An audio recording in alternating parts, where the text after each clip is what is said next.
Morning, Knicks Nation. Today is Thursday, the 22nd day of May 2025. Hope you're safe and healthy today. Hope your family is safe and healthy and that the needs of you and your family in terms of food, shelter, clothing, as well as health are being met today. Blessings upon those that work in health, along with first responders, trying to save lives and improve lives. Those that pick up garbage, keep our places clean, and those that make deliveries for our convenience. Double blessings on the men and women trying to help rescue, deliver, and recover teenagers and children, victims of child molestation and pedophilia. People that are also helping those that are victims of prostitution and child prostitution, pornography and child pornography, human trafficking and sex slavery, and double curses on the perpetrators, profiteers, and the perverts that create the demands that cause this evil industry to exist. Finally, double blessings on the homeless. More than 700,000 men, women, children, families, senior citizens, and veterans homeless in the United States. Blessings upon them, for theirs is the kingdom. There was a basketball game at Madison Square Garden last night. The New York Knicks lost in overtime to the Indiana Pacers, 138-135. This was good for the Knicks. I'll tell you why. First of all, I do not want to hear from anyone trying to suggest somebody be fired or try to look at somebody for blame for the loss. Don't do that today. It's the worst day to do that type of stuff. It's normally not warranted. It's normally stupid, but it's more today because of how bad this loss was. No, it was nobody's fault. Indiana just beat the Knicks. They had the testicular fortitude last night and won the game. It was nobody's fault. It was the team. They just lost. That's what I wanted to start off saying. Now, the Knicks, the problem, basically, before we go into any depth, the Knicks played 45 minutes of good basketball. 45 minutes. The problem is the game is 48 minutes long. That's why I give kudos to Indiana, because they were fighting, scratching, clawing, never giving up for 48 minutes till they got it tied. Aaron Nesmith came up huge last night. And part of the problem, number one, is this is where the Knicks started slacking off. Aaron Nesmith last night hit 8 3-pointers. He hit about 4 straight. From that point in the league, you notice that dude and you start to seek him out because he's going to shoot because he's hot. Any NBA player that gets hot is able to score a lot of points. That's why they're in the league. Aaron Nesmith come out of Vanderbilt based on his shooting prowess. He has developed, to his credit, an excellent defender as well as his shooting prowess. His first couple years in the league, he was with the Celtics. He didn't shoot that well because he was getting used again to the NBA speed. But now he's there.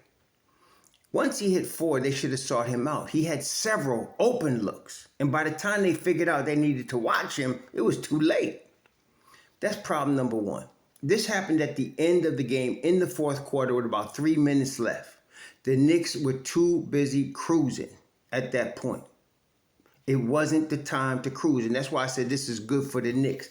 You have to understand, and that's why some of y'all were calling for a sweep, and I told you, don't do that. You're disrespecting a team that could beat the Knicks in Indiana. They're capable, okay? They got to the Eastern Conference Finals just like the Knicks by earning it. So you can't take them lightly. You have to play 48 minutes of good basketball to beat them. And the Knicks did it for 45. That's problem number one. Problem number two is Jalen Brunson went away from the game plan. And it came down to the fourth quarter at the end. He started trying to take over the game. They were ready for that. And we had several bad possessions and turnovers down the stretch that cost the game as well. He scored 43, but I'm going to tell you, he scored 43, but he had a terrible game. Scoring points is one thing, but playing a good game is another. He was -8. He had 7 turnovers. About 3 or 4 of them were unnecessary. They went away from the game plan, at which they did in the first beginning of the game, having Josh Hart, Mikal Bridges, and Deuce McBride bring the ball up. He decided he was going to go away from that in the fourth. Indiana decided they were going to stick with their game plan of pressuring, and they caused turnovers. Okay. So that was the two issues that really cost the game. Not 48 minutes of basketball, slacking up at the end, and Jalen Brunson going away from the game plan. That was the problem. Okay. And as much as I can't stand Stan Van Gundy, he said something that I've been saying all along, and I couldn't believe he said it. He said the Indiana Pacers bench outscored the Knicks bench, but the Knicks were better because the Indiana bench is negative and the Knicks were positive, which means, and if we look at the bench plus minus, the Knicks bench was plus 15. The Indiana bench was minus 14. Which means when Mitch, and it's mostly Mitchell Robinson, although Cameron Payne played excellent as well, it's mostly Mitchell Robinson. Okay, Mitchell Robinson had 8 boards, 4 in the offensive end, and he was disruptive. So Mitch Rob played 21 minutes and Deuce played 25 minutes. Payne played 10. We thought we might see some pressures because of the depth of Indiana, but Tom went with 8, and that wasn't the problem. There was no problem with fatigue. There was a problem with Brunson going away from the game plan, the Knicks not seeking out Nesmith once it is known that he hit 3 or 4 in a row down the stretch, and you want to close the game out strong. That was the problem, okay? And again, I was watching the game, and I actually listened to Reggie, which is rare. I listened to Reggie Miller and Stan Van Gundy. And both of them noticed that Cap was backing up too fast into the lane and allowing Miles Turner open looks. Now, Miles Turner is a really good shooter. He just was off last night. He had several open looks, and he was 1 of 4 from 3, 6 of 11 from the field, but he wasn't as big a factor. He could be future. And the reason I realized that Cat does this last night is because, okay, let's go back to Juju for a minute. Many of us remember the spin move that everybody was waiting for, that Juju would continually do and turn the ball over. Like Juju turns the ball over a lot. One of the reasons he turns the ball over so much is the NBA is so fast. There's so much athleticism and speed on the defensive end of the floor. It confused him and it flustered him. And that's why he turns the ball over. The 5 spot is hard to play in the sense that you got to be able to keep up with what's going on. Mitchell Robinson could do it. Okay, but Cat gets confused and he starts backing up, and that leaves people open. Okay, he gets confused on pick and rolls, and I'm sure this is the thing. Many of you will say, "Well, they need to practice it." What do you think they do? What do you think? They just decide not to practice? They practice all the time, but there's some guys like Juju. He gonna turn it over because he gets flustered, and that's in here, and I ain't gonna change. Cat gets confused on the pick and roll. He just gets confused. You could tell him what to do, and I could tell they did. And that sometimes he would do it, but if it moved too fast for him, he can't handle it. So some of you are going to come up, well, we'll start Mitchell Robinson. No. You start Cat because nobody can guard him. Now, last night, Cat, he took 17 shots, ended up with 35. Brunson took 25 shots, ended up with 43. Brunson shot too much. He shot the ball too much. And, and he got to the line a lot. But again, this is the problem with hero ball. You don't have everybody involved. You become the only threat. When the Knicks were playing Boston, one of the reasons I knew the Knicks were going to beat them even with Tatum healthy, and many people some idiots try to say, well, Tatum getting hurt, they would have won. No, Tatum got hurt with 1 minute, 44 seconds left in the fourth quarter of that game. They were going to lose the game. They were already losing. And one of the reasons was Tatum was playing hero ball. When Tatum is playing hero ball, you ain't got to worry so much about Derek White hitting a 3 because he ain't going to get the ball. Because Tatum going to shoot. Okay? Tatum's a great player. But hero ball isolates everybody else out. And actually makes it easier because now you can focus on this one guy. If you can make him miss, you can get the ball back. Okay? Brunson fell into that last night. And it's not the first time. So that was problem. And again, with Cleveland. Indiana beat Cleveland because Donovan Mitchell was trying to play hero ball. You see what happens, brethren, is The NBA, to make money, they make it a star-driven league. Okay, so they always highlighting a player or on each side to cause everybody to want to watch these two guys. Oftentimes pitting them against each other, although many times they don't even guard each other. But that's what they do. And sometimes it gets to the players and they start buying into that. Basketball is and always was and always will be a team game. Yes, you need a Jalen Brunson close for you to finish out, but he cannot force that. If he does, it's not good for the rest of the team, and it's not good results, as we saw last night. He had very critical turnovers down the stretch that didn't need to happen if he just did what he did the first 3 quarters, went off ball. He would go off ball. The Knicks set 1,000,000 picks for him. He would get the ball in a mismatch in a good position to do business. When he's trying to bring it up against Nesmith or Ben Shepherd, or it was Nesmith, Shepherd, and Nimhart, eventually they're going to weigh him down. It happened, and I'm glad it happened last night because I hope he wakes the F up and realizes, no, I can't be going against them like that. It's 3 against 1, basically, and you're going to lose. So that was good in that, okay, Indiana done stole home court. They earned that. They did. I'm not going to say it wasn't no referees. It wasn't no luck. They beat the Knicks. Just like the Knicks beat Boston, Indiana beat the Knicks. In fact, Indiana did the Boston on the Knicks. As Boston was in the lead, Knicks came back. The Knicks were in the lead, and Indiana came back. And the same reason. Boston started slacking, and the Knicks kept fighting. The Knicks started slacking, and Indiana kept fighting. This is going to be a series. I still got the Knicks in 6. But many of y'all going to start tripping and start talking about Knicks can't win or whatever, 7 or whatever. I got the Knicks in 6. And the reason I do is one of the things about Brunson and about the Knicks, sometimes they stiff-neck for real. And they got to look at the film, and this was a good spanking for them to get. This was good. Haliburton running down the court with the choke sign was stupid on his part. This is a series. This ain't one game. That was dumb. And I'm glad he did it. I'm glad he did it, and I'm glad Knicks saw it. Because the next game is going to be serious business for all 48 minutes. Okay?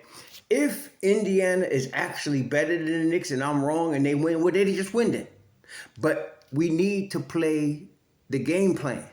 We need to play 48 minutes of basketball. One of the reasons Tibbs' teams are better at the end of the season is because as the season goes on, that's one of the things they develop. They develop the ability to play 48 minutes of attack basketball. The Knicks have done that. They just didn't do it last night. They took the foot off the gas too soon.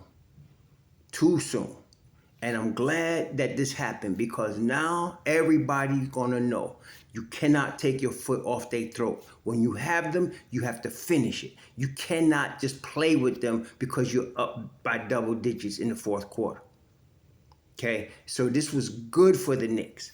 Let this cup sink in a little bit. Today is Thursday. I can tell you right now, they're looking at film and they see what's going on. That whole Cat situation ain't going to get much better. The only thing we could hope for with Cat is that he just automatically fades to one guy. Don't wait for this play to develop. Just pick a guy and let the other guy be quick enough to recover because he gets confused, and that ain't going to change. Don't look for it to change. He gets confused. Cat is good usually in space, but last night, especially Haliburton, made Cat look like he was tripping over his own feet, and them some big feet. So I was like, dang, they couldn't keep Haliburton in front of them. He kept getting to the basket. Now Haliburton's really good, but I mean, the Knicks got the personnel. Like Mikal Bridges, in the beginning of the game, and this is a tendency of his. His head is in his behind in the beginning of the game for some reason. He does not, at the opening tip, be ready to play at full tilt. He scored 16. He shot 8 of 16. He shot the ball pretty well. And another thing is the Knicks missed a lot of free throws. They got 40 free throws last night. They shot 70%. Indiana only got 28 free throws. Okay? And so if the Knicks hit their free throws last night, that might be another way they could have won the game. In big playoff NBA games especially, missed free throws come back to bite you in the behind. Well, anyway, McCall starts off slow. And that's fine. If you want to start off slow offensively, no problem. But you need to be in the game from jump on the defensive end of the floor. Okay? He starts coming on in the fourth. We know that. But we need him, and especially he guarding Haliburton. In the first quarter, Haliburton was doing whatever he wanted to do. Whatever he wanted to do on Mikal Bridges. It's like Mikal Bridges wasn't even there. I mean, he was playing defense like Jose Calderon. I was kind of disappointed at that. So we need to tighten up. It took about half a quarter, which is not bad. Okay? The rah-rah, the hoopla at MSG and the media and all that, everybody had to settle down a little bit. So by the time you got to like 6 minutes in the first, they got in their stride, and that's why they ended the first quarter up 36-34 when they had been down 7 in the first quarter. And I thought that was a good sign because usually when the Knicks are up in the first quarter, they win the game. Then in the second quarter, they played well. Indiana was still fighting, though. They ended the half. They were still up. Third quarter, which is usually not good for the Knicks, wasn't good for them last night. Indiana. The thing is that you got to understand why Indiana is here in terms of the Eastern Conference Finals is because they don't stop coming at you. The same, attribute that people attribute to the Knicks with Tom Thibodeau and James Brunson, which is true. Indiana has it too. The thing is, they just keep coming. So you cannot let your foot off the gas at all. And like I said, I give Indiana credit. It wasn't no referee's call. It wasn't, Tom Thibodeau's fault. It's not coaching, as some of your idiots are going to say. No, it was the players taking their foot off the gas. If you saw last night, Tibbs was yelling, cursing, trying to get them to stay on it. They didn't. So now, the good thing is that on the positive, 2 things. We got the personnel, and we got the talent to make the adjustment to play 48 minutes. We got the talent to do that, okay? Number 1. Number 2, while I do not advocate any changes to the starting lineup this deep, you don't wait to the Eastern Conference Finals, and that's why a lot of you, this ain't high school. You can't just put Robbie Benson in there and hope he can save you in the fourth quarter. This is the league. Everybody's used to playing the minutes they're used to playing in terms of where they are in the pecking order for their role. And in the league, it's very big. A role is extremely important. People try to downplay so-called role players. Role players win you championships because they know exactly what they're doing and they do it at a high level. They know exactly what to expect, how many minutes to expect, and they do it at a high level, okay? That's why Deuce is coming along because he knows he's going to get 20 minutes or more every night. That's why everybody's doing what they do. But I will say this. Mitchell Robinson and Deuce were always the wild cards, okay? Last night, Mitch Rob played 21 minutes. Last night, Deuce played 25. I'm expecting them to get a little bit more time because of how effective they are on the floor when they're out there, okay, together. It was them, when Brunson went out of the game, the Knicks went on like a 10-2 run with Mitch Rob and Deuce out there on the floor. And why? Because they was getting stops, see? It's not that they're scoring. It's the stops they get. When they were out there with 3 other guys that were scorers. So they're going to help you get stops, and then you can let the ball go and score. And that's why they did that. They can do that again. They can do that very consistently, as a matter of fact. And I'm sure Tom Thibodeau notices that. So the last game against Boston, in the closing game, game 6 against Boston, Deuce, let me see here. I know Deuce played more than 30 minutes in that game. Let me just see. Yeah, Deuce played 32 minutes in that game. And Mitch Rob played 14 minutes. I would like to see something more balanced. Like last night, 21-25. I can get like 25 each or 27 each, something like that. They could do that. That would help the Knicks defensively. Especially, I know everybody should understand Tibbs likes to close a game with his starters. He does that. He's been doing that the whole life. He's been closing the game with his starters. He likes to close the game with his starters. So that's what happened last night. So the starters really went from the game plan and got lazy, period. That's what happened, okay? So they got to come out better. And we don't need them to play like with more force. They played with great force. They just got to sustain it for 48 minutes and not take their foot off the gas, because Indiana is capable of coming back on you. In fact, just as the Knicks were very comfortable coming back from 20 points down against Boston, look, Indiana is very comfortable coming from behind.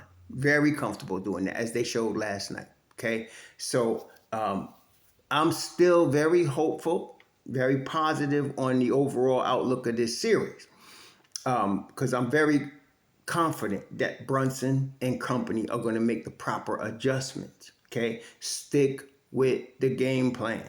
Let Josh Hart, Mikal Bridges, and Deuce McBride and Cameron Payne bring that ball up. Stop trying to fight against three dudes. It ain't gonna work. They got you. Okay, if you work off ball, you'll get your shots. That's what I'm saying. They could have got Cat more shots, and Brunson still could have scored a lot. But they would have had less turnovers, and that was huge. In the playoffs, turnovers are they're very big. Two things: offensive rebounds and turnovers. Why? Because they create possessions or they take away possessions. Last night, the Knicks had 15 turnovers. Indiana only has 7. Okay. Also, last night, led by Mitch Rob, the Knicks had 13 offensive rebounds. Indiana had 11. Okay. So Indiana ended up with 39 boards. The Knicks ended up with 46. So they won the battle of the boards. Okay. And they won the battle of the offensive. And when Mitch Rob was in the game with Deuce, that's when they were doing well. They got to go back to that. And I'd like to see some more Twin Towers, because it was Deuce, Mitch Rob, Cat, and they put whatever 2 they want after that. And they would outplay Indiana. Okay. Now, everything in terms of the lineup stays the same. But in terms of minutes, you want to play those kind of crew more minutes. When Tiz went to Deuce, Mitch Rob, and Cat, when Brunson went out, that was the crew that ran up, that went on like a 10-2 run. It was Mitch Rob, Cat, and Deuce. The problem with this is Cat does some stupid ass fouls. If he could stay out of being stupid on fouls, he seems to think he can throw his bow anytime he want when he go into the basket, and they ain't gonna call it. They've been showing him all playoffs that they are gonna call it. So he's got to be careful with that, because if you could take away stupid fouls from him, you could keep him and Mitch and Deuce on the floor longer. Okay. Now, last night, Cat played 39 minutes, which is good, and he had 4 fouls, so it was okay. And that's why they were able to do what they did. But we got to do better. Got to do better here. And perhaps you want to close with more Mitch Rob at the end, so that you can get some stops to make sure you shutting the lid on them when you got them in the coffin. Okay, you nailing it down. So Friday, it's another game at MSG. I'm expecting them to play smarter and for 48 minutes. Same game plan. This is the thing. You ain't got to change the game plan. Indiana's not going to change how they play. Okay, they're going to do exactly what they did last night. You just got to stay on your game for the whole time. Last night, Nesmith became Derek White. That's what happened. He became Derek White, and the Knicks let him. They don't have to do that. They don't have to let him. They could put the kibosh on that. Okay, you got several players. If Mikal Bridges heading his behind, put OG on. You got Deuce that could guard him. You got some dudes that could get that done. Okay, even Cameron Payne is disruptive from the perimeter, right? So you could do that. Okay, that game is over. The Knicks lost. It's 1-0 in favor of Indiana. We playing in Madison Square Garden Friday night. Let's get back to business. Get back to business. I'm later today on my vid because I couldn't sleep last night. It was bothering me the way they let that go last night. It was bothering me. So yeah, that's how we at today. That's why I don't do instant reactions, because it just causes emotional, false information and suggestions that make no sense and are irrational. And I don't like being irrational. Y'all enjoy the rest of your Thursday. We'll be back at it tomorrow. Shalom.